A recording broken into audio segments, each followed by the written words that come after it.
गुरुजी आप रोज रोज क्यों करते हो, मुझे क्यों बोलते हो प्रैक्टिस करने के लिए? आपने वो गाना सुना है मीराबाई का, बसो मेरे नैनन में नंदलाल?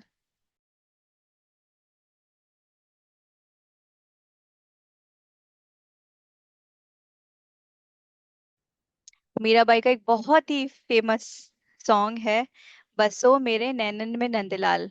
आगे बहुत कुछ है। अगर मैं आपसे बोलूं बसो मेरे नैनन में नंदलाल, तो क्या समझ में आ रहा है कि इसका क्या मतलब होगा? नैनो में मतलब आंखों में ना। हाँ, नैन इज आंख, बसो मतलब रहो, नंदलाल मतलब कृष्ण भगवान। हम्म। मेरी आंखों में हमेशा रहो। ओके, तो एक इसके पीछे एक बड़ी अच्छी कहानी है। एक्चुअली क्या है, मेरी एक बहुत पुरानी स्टूडेंट है और छोटी है। She is around 22-23 years. तो अभी परसों नरसों उसका फोन आया एंड शी सेड कि अपर्णा मैं बहुत खुश हूँ आज। मैंने कहा मैं भी बहुत खुश हूँ। बोली क्यों? मैंने कहा तुमको देख के मैं खुश हूँ। तो बोली कि आपको पता है आज क्या हुआ? मैंने कहा तुम बताओ कि तो पता चलेगा। तो बोली मैंने ना एक गाना सुना, उसकी लाइन थी बसो मेरे नैनन में नंदलाल। मैंने कहा हाँ, बहुत फेमस ट्रैक है मीराबाई का, बहुत ही फेमस ट्रैक है। तो उसने बोला कि मगर इस एक लाइन में ऐसा लगा जैसे मुझे सब कुछ मिल गया, सारा सार मिल गया। नाउ आई एम क्यूरियस कि ऐसा क्या इसको मिला जो इतना इंटरेस्टिंग है। तो उसने बोला कि बसो मेरे नैनन में नंदलाल मतलब कृष्ण भगवान मेरी आंखों में कुछ इस तरह से बस जाओ कि मैं जो भी देखूं वो वैसे देखूं जैसा आप देखते हो। समझ रहे हो? तो पूरा सार, पूरा भगवत गीता और जितना भी हम समझते हैं अध्यात्म का पूरा क्रक्स है एक लाइन में, कि कृष्ण भगवान मेरी आंखों में कुछ इस कदर बस जाओ कि मैं वो देखूं, दुनिया को उस तरह से देखूं जिस तरह से आप देखते हो। कृष्णा कॉन्शियसनेस, है ना? इस तरह से लर्निंग्स हमारे जीवन में आती हैं अगर हम अपनी आंखों को खुला रखेंगे तो, और हर समय तैयार रहेंगे, हम हर समय कॉन्शियस रहेंगे अपनी हर चीज को लेके। अब भी ये जो सेशन भी चल रहा है, हम इतने दिन से, मतलब समटाइम्स आई फील कि कौन बोलता है कलयुग है, इतना अच्छा समय है कि हम लोग इस विषय पर चर्चा कर रहे हैं। और मेरे ख्याल से 12वां 13वां सेशन है, हम लगातार इस विषय में बात कर रहे हैं। तो क्यों, ऐसा क्यों चल रहा है? तो मैं यहाँ पे, मेरे थ्रू भगवान कृष्ण जो भी आपसे कहलवाना चाहते हैं वो बहुत कुछ होगा, बट जरूरी नहीं है आपको सब कुछ याद रहे। सब कुछ याद रहता है क्या? हालांकि मैं फिर भी ऐसे कोशिश करती हूँ कि रिवाइज करो, याद रखो, रिवाइज करो, बट स्टिल हर कुछ याद नहीं रह सकता। वो याद रहेगा जो आपके काम का है ना? जब हम बात करते हैं तो एक अचानक कोई एक बात ऐसी लगती है, अरे वाह यार, क्योंकि वो आपसे रेजोनेट करती है। और जो चीज आपको अरे वाह यार लगेगी वो दूसरे को नहीं लगेगी, उसे कुछ और लगेगी। तो सोचो, कृष्ण भगवान के ऊपर कितनी बड़ी जिम्मेदारी है कि वो सबका ध्यान रखते हुए कुछ बातें ऐसी कहलवा रहे हैं जिसमें से सबको अपने अपने काम का कुछ कुछ कुछ कुछ मिलता रहे। अब सोचो, कहने वाला कौन, सुनने वाला कौन? जो कह रहे हैं वो लाइंस किसने बनाई और क्यों बनाई, और क्या समझना है वो क्या है? अब ये सब चीजों में क्या कॉमन है? कहने वाला, सुनने वाला, जो समझना है, वो सार, वो सब चीजों में क्या कॉमन है? सवाल समझ में आया? अनम्यूट करो और बिंदास बोलो। नहीं समझ आया, प्लीज रिपीट। कहने वाला, कह कौन हम्म। रहा है? मैं बोल रही हूँ, ठीक हम्म। है? आप सुन रहे हो, और हम सब कुछ कुछ समझ रहे हैं। उन सब में कोई चीज कॉमन है?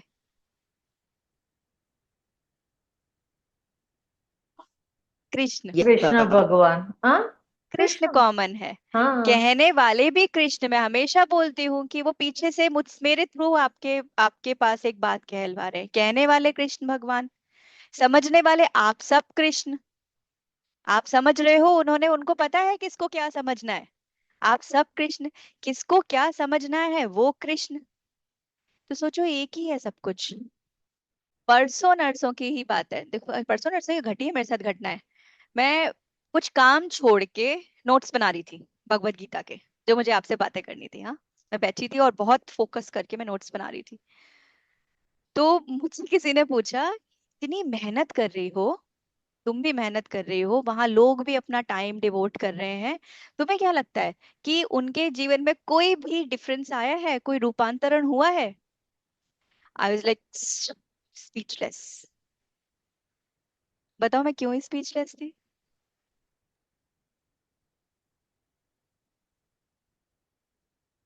आप क्यों स्पीचलेस हो?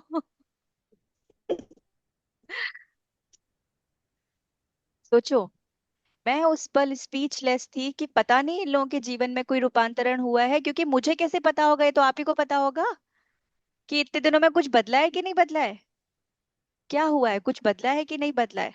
Could you see, feel any difference in your life? Yes. हाँ कि ना, अनम्यूट यस एंड यस, से। थोड़ा थोड़ा बदलाव आया है। थोड़ा थोड़ा बदलाव आया है। अब हम सब अपने आप ही एक सेवा में लग गए हैं। अगर हमारे जीवन में जरा सा भी रूपांतरण हो रहा है, कुछ बदलाव हो रहा है, कोई डिफरेंस आ रहा है, so we have become marketing agents. कैसे? क्योंकि जब आपके जीवन में एक बदलाव समाज देखेगा, आपके जीवन में परेशानियों में भी आपके चेहरे पे स्माइल देखेगा, तो लोगों के दिमाग में एक क्वेश्चन मार्क आता है, अरे ऐसा कैसे, क्या कर रही हो आज शिल्पा, आजकल तुम बड़ी खुश रहती हो। तो शिल्पा जी के मन से अपने आप से ही निकलेगा कि अरे यार आजकल ना कृष्ण भगवान आ गए मेरी लाइफ में, तो सब चिल्ड आउट है, तो ये सब संभाल लेते हैं। तो सामने वाला अपने आप ही लगेगा, अच्छा ऐसा कैसे, देन पूरी कहानी यार। तो सेवा अननोइंगली हो रही है। तो हमारा क्या है, हमारा विषय हमारा क्या है कि हम को सिर्फ अपने ऊपर जितना समझ में आ रहा है, प्लीज प्रेशराइज मत करना। मैं रिवाइज करने को बोलती हूँ, उसके पीछे यही कारण है कि मैक्सिमम आपको मिल जाए, जितना ज्यादा निकाल सकते हो। क्योंकि हो सकता है आपने नोटिस किया होगा, जब हमने क्विज वाला सेशन किया था, कुछ चीजें ऐसी होंगी जो पहले समझ नहीं आई थी बट उस दिन समझ में आ गई, Yes. है ना? तो Yeah, yeah. जितनी बार हम उसको पढ़ेंगे, सुनेंगे, बार बार उस पर डिस्कशंस करेंगे आराम से, रिलैक्स्ड मोड में, प्रेशर एग्जाम नहीं देना है, तो डेफिनेटली आपके कॉन्सेप्ट्स और ज्यादा स्ट्रांग होते जाएंगे। जितने स्ट्रांग होंगे उतने अच्छे से आप इम्प्लीमेंट करते चले जाओगे।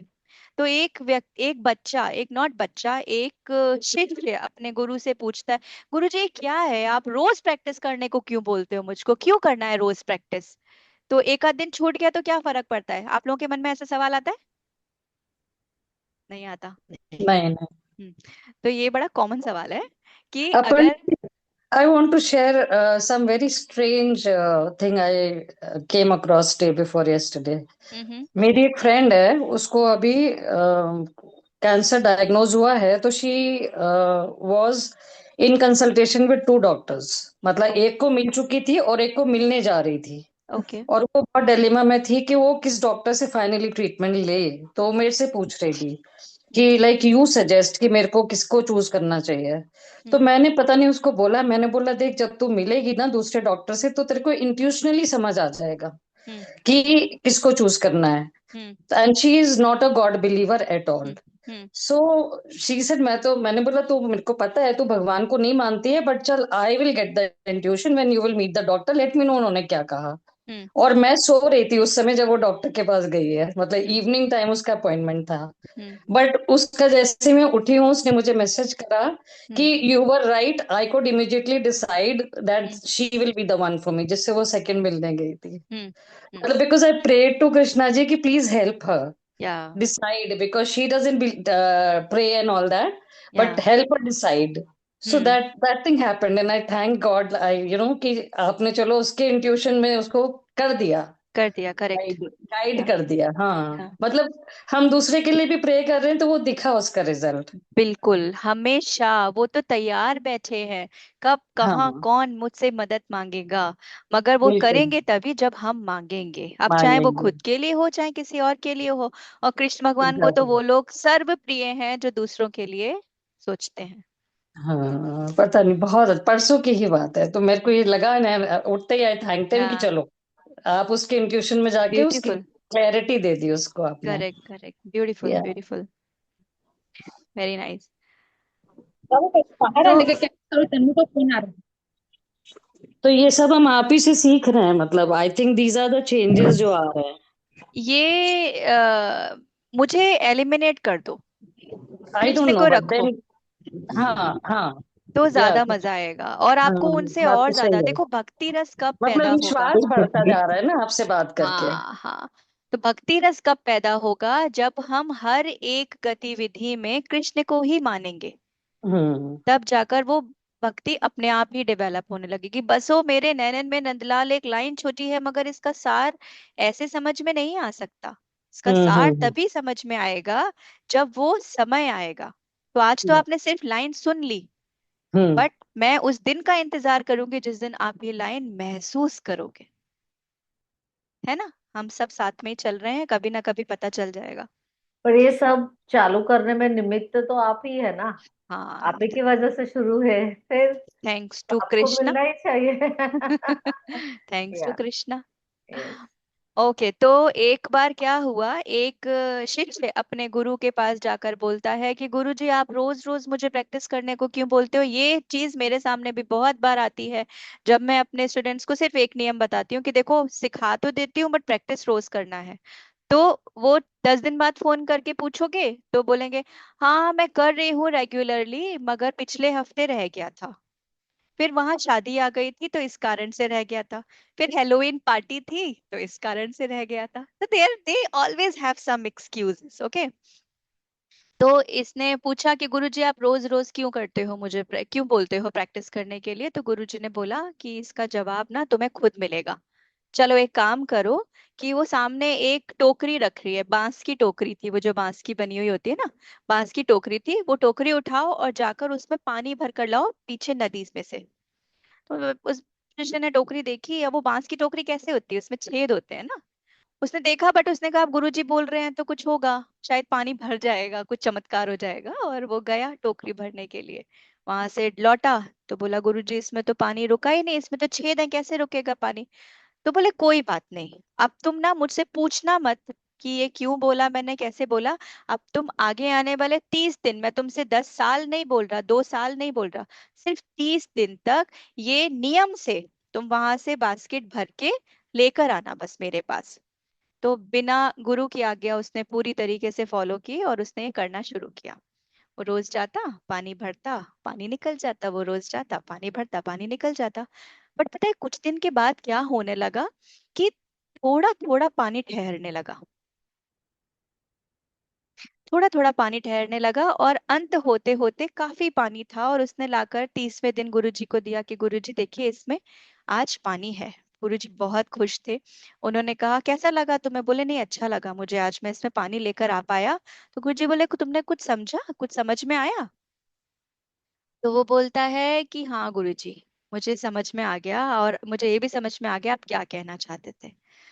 तो उसने बोला कि पहली बात, ये जब मैं पहली बार टोकरी लेकर गया था तब ये टोकरी गंदी थी, अभी इतने दिन पानी में डुबा डुबा के ये टोकरी साफ हो गई।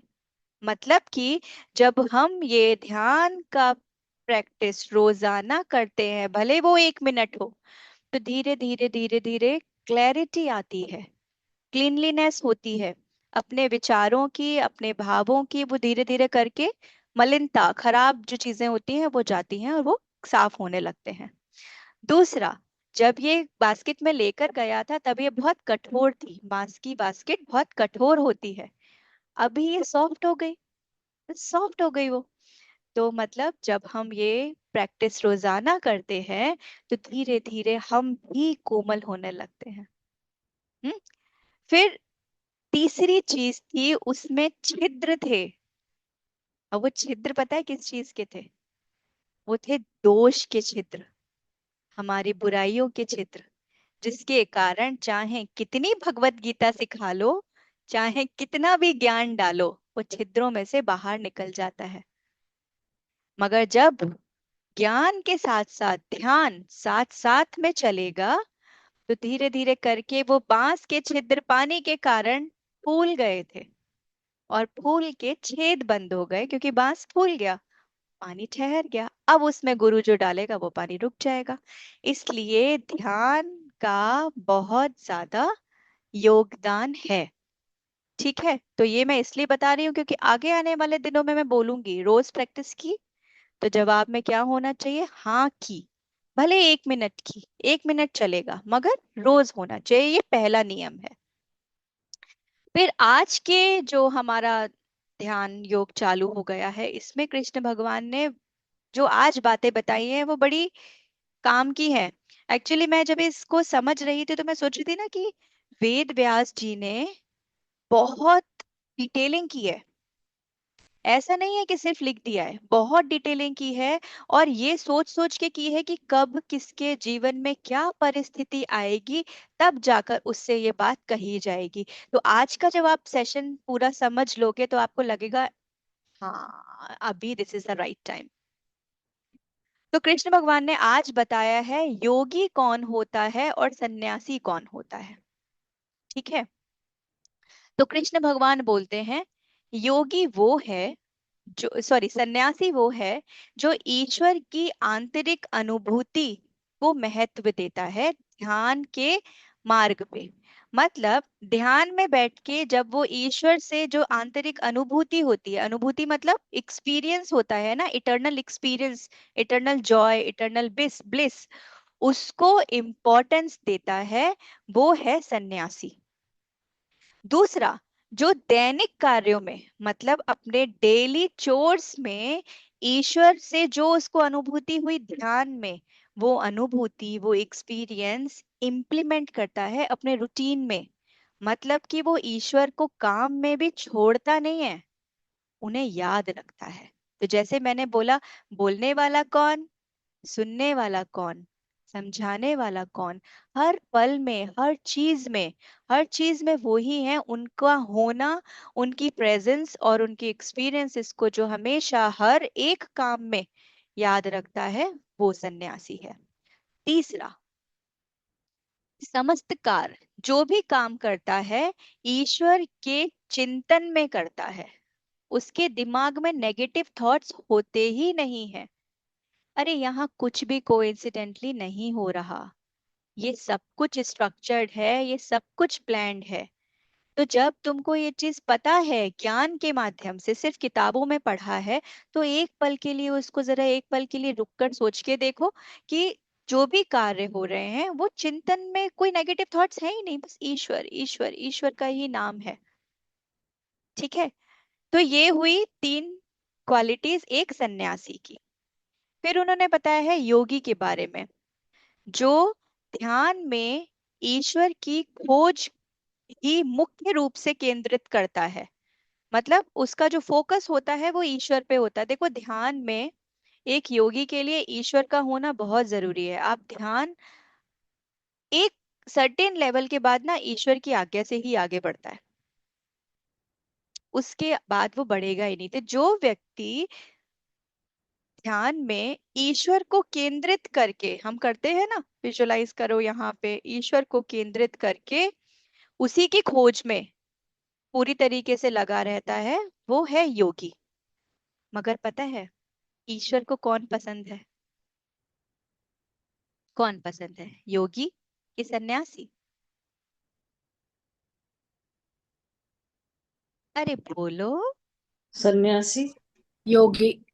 और कोई? योगी। और कोई? किसी ने बोला योगी, किसी ने बोला सन्यासी। मैम योगी। ओके, और सन्यासी पसंद है। किसी पसंद है? ओके, तो ईश्वर को ये दोनों नहीं पसंद। मतलब आई शुड नॉट से कि ईश्वर को ये दोनों वो नहीं तो फिर पसंद। वक्त पसंद है जैसे। ईश्वर को इसका कॉम्बिनेशन पसंद है। कारण ओके। बताती हूँ। हम लोग बॉडी माइंड सोल तीनों से मिलके बने हैं। ठीक है, बॉडी माइंड और सोल तीनों से मिलके बने हैं। आत्मा जो है, हमारा सोल जो है, उसका जो स्वभाव है वो क्या है, मुक्ति। जो फाइनल डेस्टिनेशन है वो है मुक्ति। ठीक है, बॉडी का जो काम है वो है कर्म, पुरुषार्थ, मेहनत। और माइंड का क्या काम है? जहां पे भी इसको दिमाग लगाने की, सोचने की, समझने की, अपने एक्सपीरियंसेस को स्टोर करने की जरूरत होगी, वो काम है माइंड का।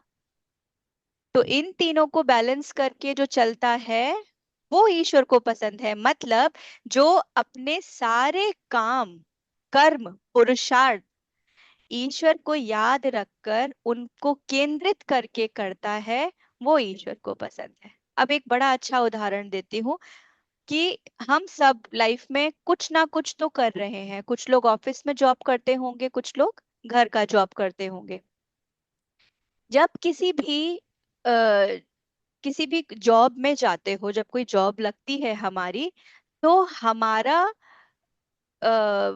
एजेंडा, हमारा मिशन, हमारा फोकस क्या हमारा खुद का होता है, या फिर हम कंपनी का जो मिशन होता है उसकी तरफ काम कर रहे होते हैं? अनु जी, समझ आ रही है बात? कंपनी का जो मिशन होता है ना, हम सब उसी गोल को चेज करते हैं ना, मिलके, है ना? आप सोचो कि कंपनी का मिशन क्या है वो पता ही नहीं कि कंपनी क्या करती है। कंपनी कुछ काम करती है, कंपनी शेयर मार्केट में काम करती है, कंपनी तेल बनाती है, कुछ भी करती है। तो वो जो उनका अल्टीमेट गोल है उसकी तरफ पूरा सपोर्ट सिस्टम लगा होता है। और वो जो मिशन है उसको फुलफिल करने में हमारा सारी मेहनत होती है। पूरा काम ही वही है एक ऑर्गेनाइजेशन का। अब सोचो कि हमारी जो कंपनी है, इस कंपनी को अल्टीमेट गोल पता ही नहीं है। अल्टीमेट गोल क्या है?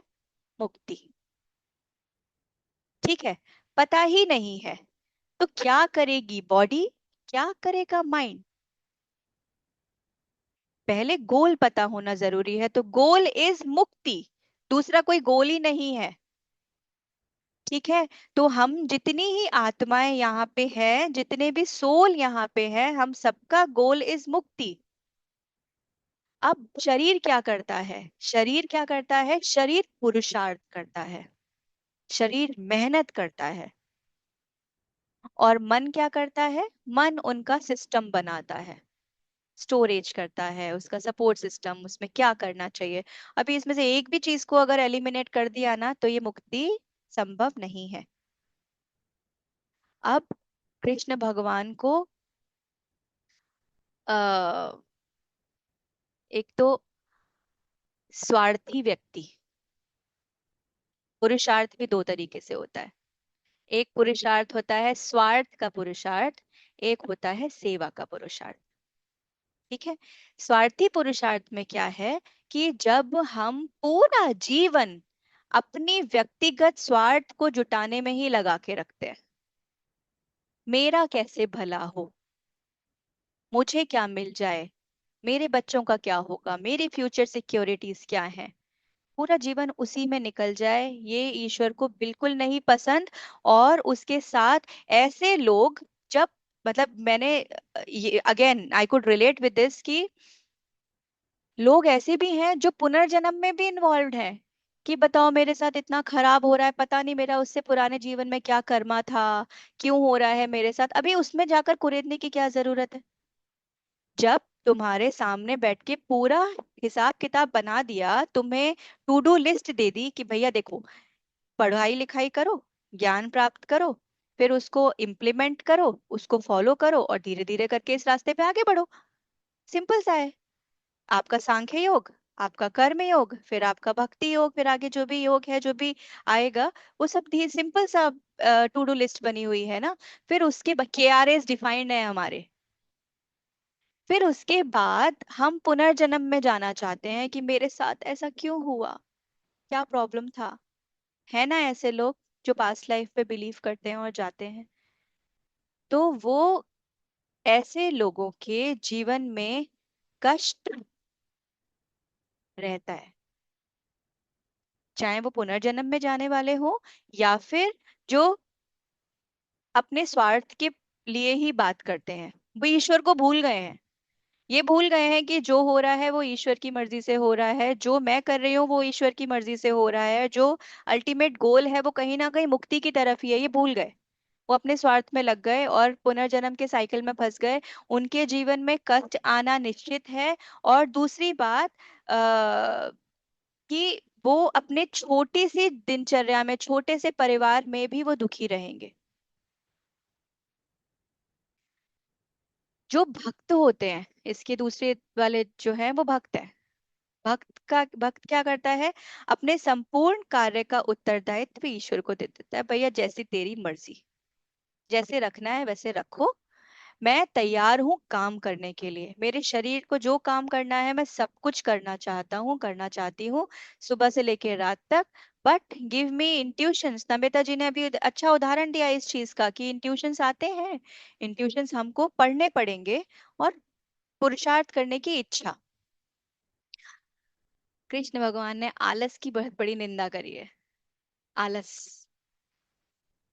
देखो बिल्कुल समय समय पर बातें हो रही हैं, ध्यान देना।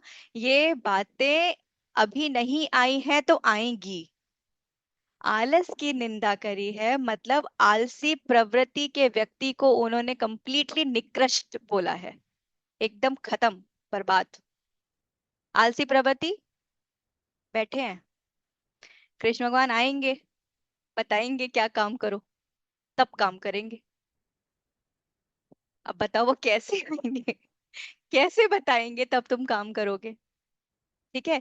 अब वो, बल्कि वो ये बोलते हैं, वो जो व्यक्ति है ना स्वार्थी है, जो अपने स्वार्थ के लिए काम कर रहा है, वो इस आलसी से बेहतर है। क्योंकि कम से कम वो व्यक्ति स्वार्थ से कुछ कर तो रहा है, वो अपने बॉडी माइंड सोल तीनों का उपयोग तो कर रहा है, कहीं ना किसी रास्ते पे तो ग्रो हो रहा है। मगर ये व्यक्ति तो कुछ नहीं कर रहा है, ये तो सिर्फ बैठा हुआ है। इसमें सिर्फ वही लोग नहीं आते जो कृष्ण भगवान के आने का वेट कर रहे हैं, इसमें वो बहाने भी आते हैं। अरे यार काम बहुत था, अरे यार मेरे घर में लोग अलाउ ही नहीं करते मुझे ये सब करने के लिए, अरे यार ये सब तो मुझे छुपा के करना पड़ता है, मैं सबके सामने कर ही नहीं सकता या कर सकती। अरे an number of excuses, an number of excuses. तो एक्सक्यूजेस कौन देता है? जो एक्चुअल में खुद नहीं करना चाहता। तो इसमें कृष्ण भगवान का कोई जिम्मेदारी नहीं है, छोड़ दो उनको। ये आप हो। फिर से याद करना, करने वाला कौन, करवाने वाला कौन, सुनने वाला कौन, सब एक ही है। गेम चल रहा है पूरी तरीके से। हमको माया अलग अलग तरीके से आकर हमको तोड़ने की कोशिश करती है। जब हम ध्यान के मार्ग पर चलने लगते हैं और हम ध्यान में ही अपना समय व्यतीत करने लगते हैं, तो एक समय ऐसा आता लगता है बोले यार यही इतना बड़ा परम सुख, अभी हम यही करेंगे, हम इसको आगे कुछ करना ही नहीं है। अब बैठे हैं ध्यान कर रहे हैं, फिर बैठे फिर ध्यान कर रहे हैं, फिर बैठे ध्यान कर रहे हैं। अभी मैं आपको ये भी बता दूं सच्चाई लाइफ की, कि आप दिन में अगर 4 बार बैठोगे तो चारों बार ध्यान लगेगा नहीं। मगर आप बैठोगे कि नहीं अब तो हम ध्यान ही करना है, हमको इसी रास्ते पे आगे जाना है, और आपने सब कर्म छोड़ दिया, शरीर को छोड़ दिया, क्योंकि कृष्ण भगवान यही चाहते हैं कि मैं ध्यान करूं। कृष्ण भगवान बिल्कुल ऐसा नहीं बोलते। कृष्ण भगवान ने तो खुद ही लास्ट तक काम किया था। कृष्ण भगवान की लाइफ, उनकी जीवनी अगर पढ़ोगे और समझोगे ना, तो ऐसा लगेगा यार जो जो उन्होंने झेला, देखा, करा है, हम उसका 5% नहीं कर सकते। और जब भगवान को नहीं छोड़ा गया, तो हम किस खेत की मूली हैं? तो जो भी पृथ्वी पर आया है वो अपने कर्मों का खाता लेकर आया है, और उसको वो भुगतना पड़ेगा, और पुरुषार्थ तो करना ही पड़ेगा। तो जो मैं ऑर्गेनाइजेशनल स्ट्रक्चर की भी बात कर रही हूँ, गोल अपना क्लियर है। जो भी ऑर्गेनाइजेशन का गोल है हम सब उसको चेस कर रहे हैं।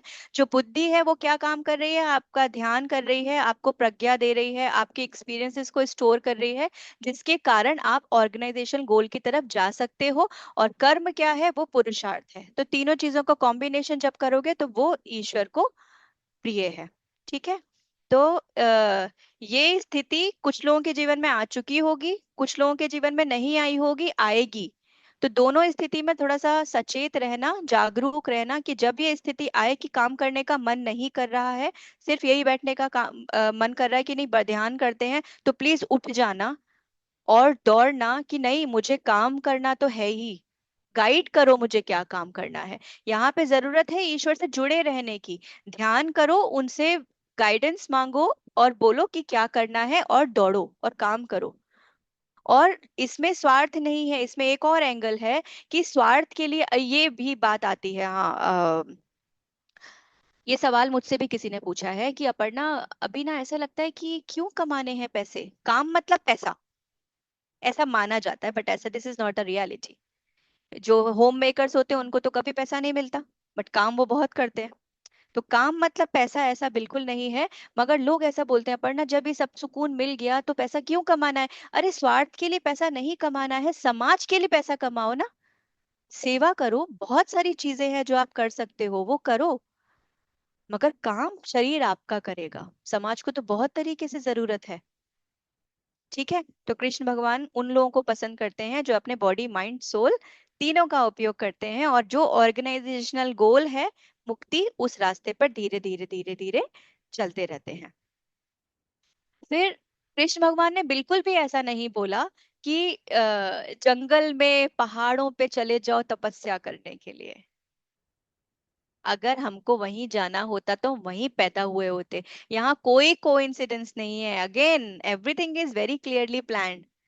तो कृष्ण भगवान ने हमको यहाँ पे लाया है जिससे कि हम ये सीखें कि हमारे अंदर जो यू नो खराबियां हैं, दोष है, लालच है, इच्छा है, या जो भी ऐसी आदतें हैं, उनको ध्यान के यज्ञ में स्वाहा।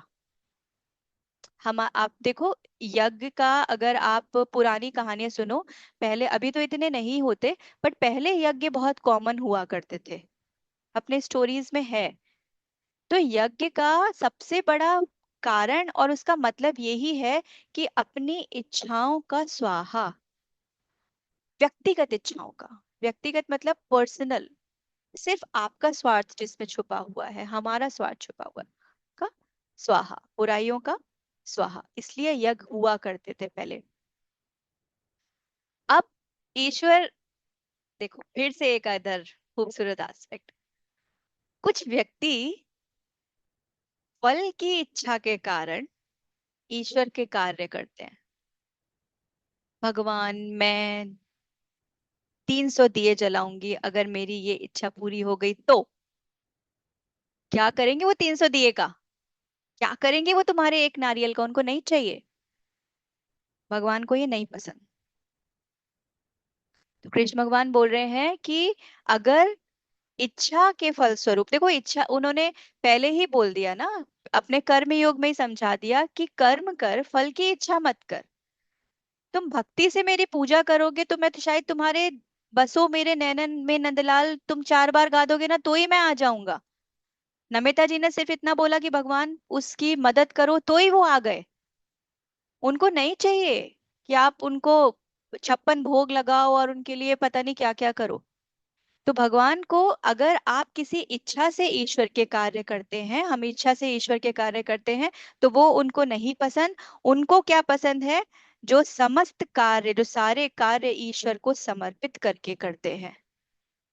सरेंडर, सरेंडर कर दो और अपने काम पूरी आस्था के साथ करो कि ये जो कार्य कर रहे हैं वो भी ईश्वर के लिए है। आपको याद होगा, मैंने एक बहुत पहले किसी सेशन में बोला था कि सेवा करनी है तो अपने घर वालों की करो ना, क्यों जाना है बाहर। छोटे छोटे छोटे छोटे ग्रुप्स बना के क्यों दिए, सारे फॉर्मूलाज इन ग्रुप्स पे अप्लाई हो सकते हैं और हम अपने जीवन के सारे नियम समझ सकते हैं। पूरी Bhagavad Gita we can implement in our family only. सेवा करनी है तो अपने पति की करो, अपनी बीवी की करो, और उसमें देखो ईश्वर को। एक बार अगर आपने उसमें ईश्वर देख लिया तो आप कभी कुछ उससे कुछ कह ही नहीं सकते।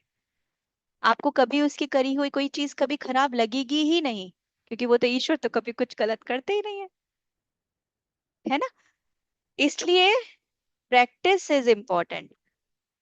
हर चीज की प्रैक्टिस करो, प्रैक्टिस करो, अप्लाई करो, इम्प्लीमेंट करो। सिर्फ ये मत सोचो कि आज करूं या कल। नाउ, कल किसको पता है, किसको पता है कल क्या होने वाला है। जो है वो आज है ना। तो सिंपल था आज का लेसन। अच्छा भी था, मुझे बहुत पसंद आया आज का लेसन, क्योंकि ये परिस्थितियां, ये सिचुएशंस हमारी लाइफ में डेफिनेटली आती है कि हमारी इच्छा नहीं होती, तो आप जान लो कि कृष्ण भगवान हमको परफेक्ट बनाने के लिए भेजा है 100 साल के वेकेशंस पे, कि जाओ, वहां जाओ, अच्छे से पढ़ाई करो, सारे एग्जाम्स अच्छे से क्लियर करो और मेरे पास वापस आ जाओ। मेरे पास वापस आ जाओ में भी एक छुपी हुई बात है कि मेरे पास वापस आ जाओ, हम एक ही हैं। जो महाभारत जो हमने टीवी में देखी है, उस महाभारत में अगर आपने देखा हो तो सारी जगह पे दिखाया नहीं गया है, मगर कई जगह पे दिखाया हुआ है कि जब जब एक एक कैरेक्टर मर रहा था महाभारत में, तब कृष्ण भगवान सबको दिखाई दिए थे। कृष्ण भगवान सबको दिखाई दिए थे, सबको उनका लास्ट लेसन भी पता चला था कि उनका जीवन क्या था, उनके जीवन में क्या अच्छाइयाँ थी और कैसे क्या। और फिर उसमें ये भी बताया है कई जगह पे कि जब उसकी मृत्यु हुई तो उसकी चेतना निकलकर कृष्ण भगवान के अंदर चली गई, तो विजुलाइज ऐसे करवाया था। बट इसका मतलब ये है कि जैसे ही मृत्यु हुई तो वो चेतना तो उसी में से, चेतना नहीं, सोल, आत्मा उसी में से तो निकली है। वो जो समंदर और बूंद वाली कहानी याद है, समंदर इज गॉड और उसकी बूंदें हम सब, मतलब आत्माएं, सब उसी में से निकली है। तो सबको एक दिन उसी में, अकेली अकेली एक बूंद का क्या अस्तित्व है, कोई नहीं जानता उसको। पर जैसे ही वो बूंद समंदर में फिर से मिल जाती तो वो विशाल हो जाती है। तो अल्टीमेटली जाना वही है, उसमें विजुलाइज करवाया था, उसका मतलब ये है। अब ये स्टेजेस आएंगी और मुझे पूरा भरोसा है, मतलब जो चेंजेस मैं खुद में देख रही हूँ ना, तो थोड़ा आगे पीछे किसी के जल्दी होंगे, किसी के बाद में होंगे, मगर मुझे पूरा भरोसा है अंत होते होते इस भगवत गीता का हमको इसका सार समझ में आ जाएगा, जो मेरे बसो मेरे नैनल में नंदलाल में कहा गया है, वो समझ में आ जाएगा कि ज्ञान का क्या इम्पोर्टेंस है, फिर ध्यान की क्या इम्पोर्टेंस है, फिर कर्म की क्या इम्पोर्टेंस है। ये सब अभी हमें ऐसा लेकर आ रहा है कि हम ईश्वर को अपने आसपास समझने लगे हैं। ऐसा लगता है ना, ईश्वर हमारे पास है, ईश्वर हमें सुन रहा है, कृष्ण भगवान से एक बॉन्डिंग महसूस करने लगे, थोड़ी थोड़ी एक कनेक्शन महसूस करने लगे, थोड़ा थोड़ा। कम से कम 100% नहीं करते, पर कभी कभी जब फंस जाते तब तो याद करते हैं, भगवान प्लीज हेल्प। आता है ना मुंह में ये बात। मगर एक पल ऐसा आता है लाइफ में, आएगा सबकी लाइफ में, आई प्रॉमिस यू, कि जिस दिन ये समझ में आ जाएगा कि कहीं और नहीं है, वो यही है, मैं ही हूँ। कस्तूरी मृग वाली कहानी सुनी है? सबने सुनी होगी, नहीं सुनी तो मैं बता देती हूँ। कस्तूरी मृग, मृग मतलब डियर, और कस्तूरी एक तरीके की खुशबू उस डियर के अंदर होती है। तो जो रामायण की कहानी है उसमें कस्तूरी मृग के पीछे ही सीता जी ने भेजा था राम भगवान को, जिसके आगे पूरी कहानी बनी। तो वो मृग की क्या, उस डियर की क्या खासियत होती है, उसकी नाभि में से एक खुशबू आती है, उसके नेवल में से एक खुशबू आती है। मगर वो खुशबू पूरे संसार में ढूंढता रहता है, भागता रहता है, भागता रहता है, बौखलाया रहता है कि खुशबू चेज करता रहता है, कहाँ से आ रही है, कहाँ से आ रही है, कहाँ से आ रही है। बट उसको नहीं पता कि खुशबू तो उसके अंदर से ही आ रही है। अगरबत्ती, धूप बत्ती में उलझ गए कि खुशबू आनी चाहिए, ये नहीं पता कि ज्ञान ध्यान में बैठना चाहिए जिससे कि अंदर से खुशबू आएगी। तो ये डाइल्यूट हो गई हैं अपनी चीजें, अपने जो रहस्य हैं जो अपनी कहानियों में लिखे गए हैं, वो कहानियां इसलिए चरितार्थ करी कि उनमें कुछ छुपाया गया, मगर बचा क्या, सिर्फ कहानी। कहानियां तो विस्तृत होती चली गई, और जो उनके रहस्य थे वो छोटे छोटे छोटे छोटे छोटे छोटे होके खत्म हो गए। इसीलिए आज के समय में जो यूथ है, यूथ है या फिर जो लोग ज्यादा लॉजिकल है, जिनका दिमाग बहुत शार्प है, बुद्धिजीवी है, ऐसा बुद्धिजीवी बोलना चाहिए, वो लोग इजीली एक्सेप्ट नहीं करते इन सब कहानियों को। वो हमेशा काउंटर करते हैं, क्यों करूं, नहीं करना, नहीं पढ़ना। तो ऐसे लोग दो सिचुएशन में जाएंगे, या तो निकल जाएंगे, फॉलो ही नहीं करेंगे, आप उनको बोलते रहो, क्योंकि हमारे पास जवाब तो है नहीं। हम जवाब क्या देते हैं पलट के, क्योंकि ऐसा होता है इसलिए ऐसा करो। हेलो, क्यों? तो या तो वो उससे पूरी तरीके से हट जाएंगे, और या फिर हमारे जैसे पागल लोग जो कोशिश करेंगे नहीं यार इसके पीछे कुछ तो कारण है, ये ऐसे नहीं लिखा होगा, कुछ कारण है। और आपके जैसे भी जो उस कारण को जानने के लिए बैठे हैं, हाँ क्या कारण होगा, क्या कारण होगा। तो ये एक साइन है कि हम सब भी बुद्धिमान हैं कंपैरेटिवली, इसीलिए हम इसको जानने की कोशिश कर रहे हैं कि एक्चुअल में रहस्य क्या है। तो ये ही मेरा आज के पूरे कन्वर्सेशन का एक क्रक्स है, एक सार है, कि हमेशा ना अपनी बॉडी माइंड सोल तीनों का ध्यान रखना है हर तरीके से। और ये याद रखना है कि अल्टीमेट पर्पस जो है सोल का, वो है मुक्ति। और वो उसी रास्ते पे चल रही है, हम जितना ज्यादा उसको उलझा देंगे उतना ज्यादा वो डिले होता चला जाएगा। तो उसको उलझाए ना, सुलझा सुलझा के अपनी जितनी चीजें हम सीख रहे हैं उसको मैक्सिमम इम्प्लीमेंट करने की कोशिश करें, और तीनों का ऑप्टिमम यूटिलाइजेशन करके अपने रास्ते पर आगे चले।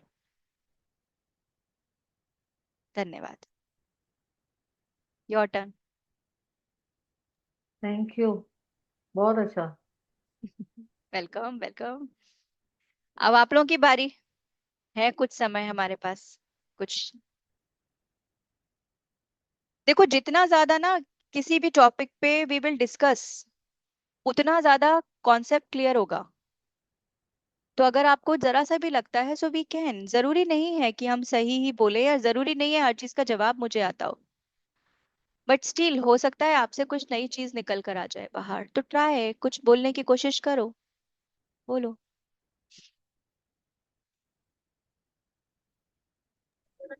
रूपांतरण हो रहा है जीवन में, शब्द अच्छा लगा मुझे इसलिए बोले। रूपांतरण हो रहा है जीवन में कुछ, ये सब सेशंस अटेंड करके, सत्संग करके। Aparna ji, I was thinking that this is all knowledge. हाँ, ये नॉलेज से हमारी एक्सपीरियंस में we can bring this into our experience because of the knowledge, and इससे एक ब्लिसफुल, एक पीसफुल फीलिंग आती है, and that's why we do it, right?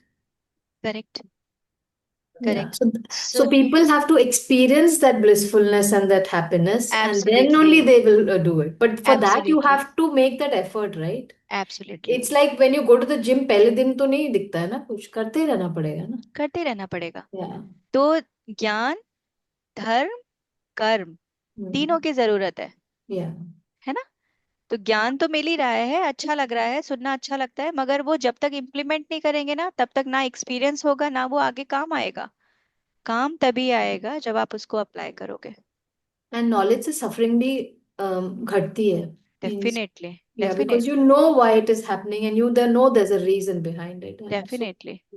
और एक चीज और आपने अच्छी बात बोली, मैं बात बात में निकली कि हमेशा ना जो आपकी नॉलेज है या जो आपका एक्सपीरियंस है, जो आपकी सफरिंग है, वो आप में से ही निकलेगी। मीन्स बातें तो बहुत सारी हमने किताबों में पढ़ी, मगर जब आप उनको इम्प्लीमेंट करने के लिए लगाओगे और आप किसी सफरिंग जोन में हो, तो अचानक आपके अंदर से कोई बात आ जाएगी और आपको लगेगा अरे यार ये कारण था, इसलिए मुझे परेशानी हो रही थी। वो जवाब दुनिया की कोई दूसरी आत्मा नहीं दे सकती, वो आपके अंदर से ही आएगा। तो यही बोल रहे हैं कृष्ण भगवान की, ध्यान करो, रोजाना करो, और काम करते रहो। बाकी सब तुम इतने सक्षम हो कि तुम हर चीज का आंसर अपने अंदर से निकाल सकते हो। Yes, that is another thing कि हम लोग आंसर्स बाहर ढूंढते हैं, लोगों को पूछते हैं इसका क्या है। Nobody can give you answer because the problem is within you, and you only have the answers to your situations or whatever absolutely, experiences. We are the problem. Yeah. Kasturi And break. and I feel all your challenges are actually beautiful. They are your for your soul evolution, you know. या So these are the accept them. Opportunities. Yes. But वो हम देखते नहीं, उसे वो ये क्या है? Without that, the soul cannot evolve.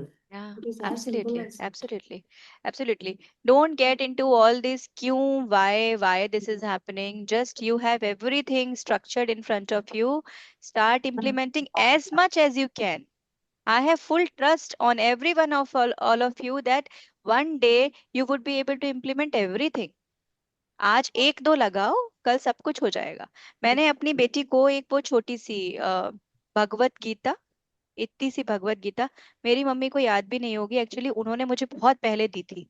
और वो एक बात बोलती थी कि गीता में अगर आप कभी परेशान हो ना तो गीता का रैंडम पेज खोलो, then you will be answered. और ये मेरे साथ अभी तक काम करता है। वो संस्कार था, वो एक संस्कार था जो हमारे अंदर चला गया, और हम वो गेम आज भी खेलते हैं। सिर्फ गीता बदल गई, पहले वो इतनी छोटी थी, अभी वो इतनी मोटी मोटी हो गई है, मगर गेम वो आज भी है। तो ये चीजों को याद रखना, कब कौन सी डेवलप हो जाएगी, कब कौन जर्मिनेट कर जाएगा, वो नहीं पता।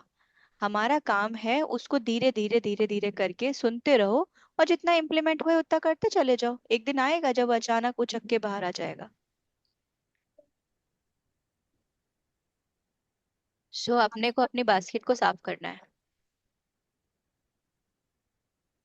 हाँ जी।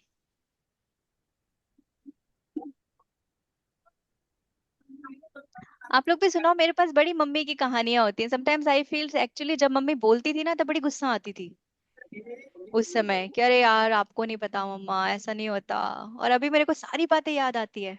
आप लोगों के पास भी होगी कोई कहानियां जो और लेसन अब हमने वो बचपन सब में बातें सीखी। हमें याद आती है जो हमारी आती है मम्मी ना। हमें बोलती। हाँ, और वो लाइफ की वो कितनी कॉन्क्रीट होती थी। मतलब जैसे वो फोरकास्ट करती होती थी कि ये हो जाएगा अगर ऐसे करोगे तो। अरे मम्मा आप चुप हो जाओ ना, मम्मा क्या बोल रहे हो। राइट। और अब वो सब याद आता है। सब याद आता है। सबके अंदर हिडन लेसन्स हैं। यही वेद व्यास जी ने किया है, सबके अंदर हिडन लेसन्स है। वो ऊपर वाली मम्मा ने भी लेसन्स लिख कर भेजे हैं हमारे अंदर, बट हम उस पर भी डाउट कर लेते हैं। नहीं करना है, बिल्कुल डाउट नहीं करना है। हर चीज को फुल्ली समर्पित करते चले जाओ और अपना कर्म करते चले जाओ। और ध्यान जरूर करना। हाँ। Anyone else? नहीं तो चलो 10 मिनट के लिए ध्यान करते हैं, अगर कोई बात करने को नहीं है तो, है ना। चलो।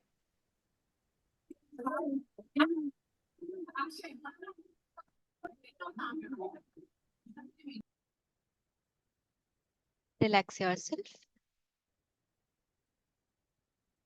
आंखें बंद,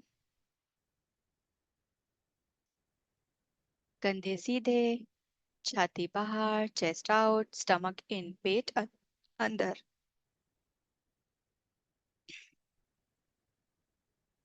पूरा ध्यान भवों के बीचों बीच।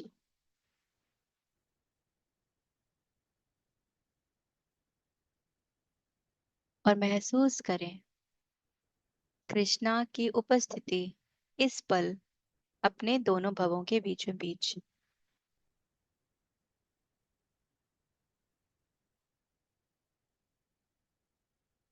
अगर ऐसा लगे कि कुछ महसूस नहीं हो रहा तो बार बार उनको बोलो, आओ मेरे सामने, मुझे महसूस कराओ कि आप यहाँ पे हो। कुछ ही समय में आपको कोई ना कोई एहसास हो जाएगा।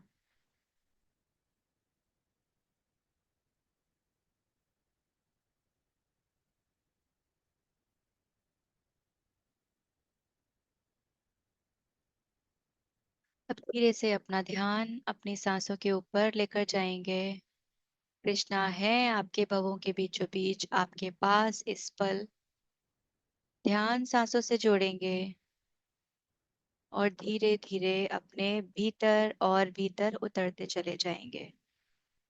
पूरा ध्यान सांसों के ऊपर। जब सांस आपकी नाक से होती हुई धीरे धीरे धीरे धीरे धीरे धीरे आपकी नाभि तक जा रही है और नाभि से बाहर आ रही है। सांस अंदर, महसूस करें एक खिंचाव। सांस बाहर, रिलैक्स। सांस अंदर, सांस बाहर, सांस अंदर, सांस बाहर। महसूस करें हर एक सांस के साथ आपका मन, आपका तन धीरे धीरे शांत और शिथिल होता हुआ,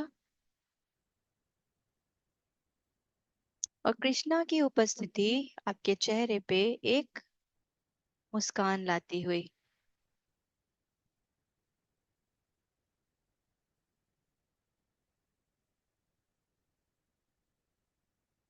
थोड़ी देर और अपनी सांसों के साथ जुड़े रहें और महसूस करें हर एक सांस के साथ आप और गहरे और गहरे और गहरे और गहरे उतरते जा रहे हैं।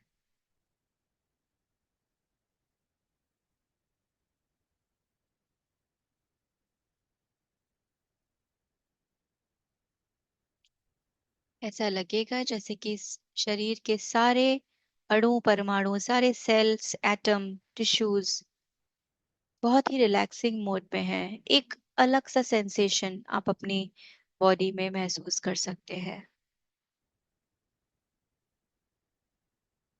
सिर्फ जागृत रहे।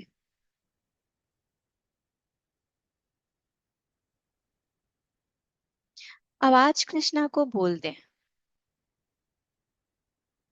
जिस भी रूप में वो आपको महसूस होते हैं, एक मित्र के जैसे, एक पिता के जैसे, एक माता के जैसे, जैसा भी आप उनके लिए महसूस करते हैं, जस्ट उस फीलिंग को महसूस करें। कैसा महसूस होता है उनके साथ।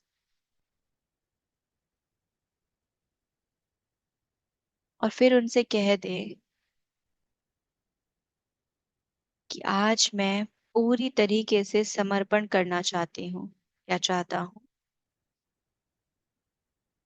मुझे पता है कि मैं कर सकती हूँ।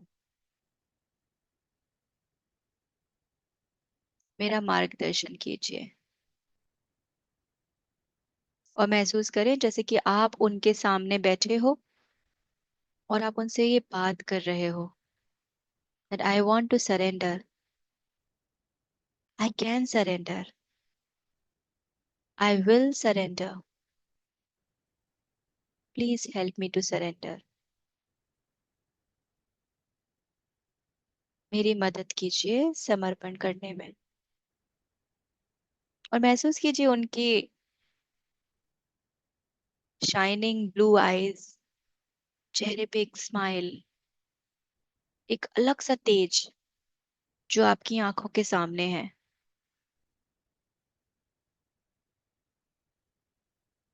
और आपके अंदर एक गहरे सुकून की लहर, कि जैसे अब कुछ और बचा ही नहीं, सिर्फ यही कि आप हो तो सब अच्छा है। मुझे पता है मैं जिस रास्ते पर जाने के लिए इस शरीर में आई हूँ, मैं उस रास्ते पे चल पाऊंगी कि आप हो। और अब महसूस करो अपने चारों ओर एक प्रोटेक्टेड शील्ड, एक ऐसा प्रकाश जो ईश्वर में से उठ रहा है और आपके चारों ओर फैलता जा रहा है। ये प्रकाश है आपके प्रोटेक्शन का, जो आपको हर तरीके की परेशानी से बचाएगा। Physical, mental, emotional, spiritual, financial. जिस जिस तरीके से माया आपको घेरने की कोशिश करेगी और आपको भटकाने की कोशिश करेगी, ये प्रकाश आपको बार बार बचाएगा। तो जब कभी भी ऐसा लगे कि उलझ रहे हो, उस समय महसूस करना अपने चारों ओर ये प्रकाश की लहर। ईश्वर आपको उसमें से बाहर निकाल लेंगे। अब 2 पल के लिए मैं शांत हो जाती हूँ। महसूस करो अपने चारों ओर ये प्रोटेक्शन शील्ड,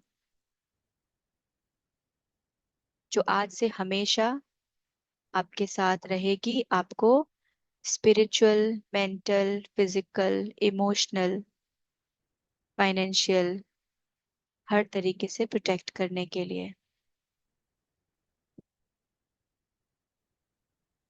बी देयर।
धीरे से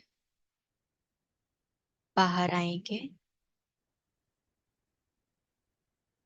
इस प्रकाश को, इस ऊर्जा को, और जो ईश्वर को अभी इस पल आपने महसूस किया है, इस पल को, इस एक्सपीरियंस को अपने साथ लेके आना। मैं काउंट करूंगी 0 से 10। 10 पे आप अपनी आंखें खोलना। 0, 1, 2, 3, 4, 5, 6, 7, 8, 9, 10। दोनों हाथों की हथेलियों को रगड़ते हुए चेहरे पे लगाएंगे, आंखों पे लगाएंगे, आंखें खोलेंगे, और इस पल जो भी महसूस किया उसको हमेशा अपने साथ हर कर्म धर्म में रखेंगे। ओम।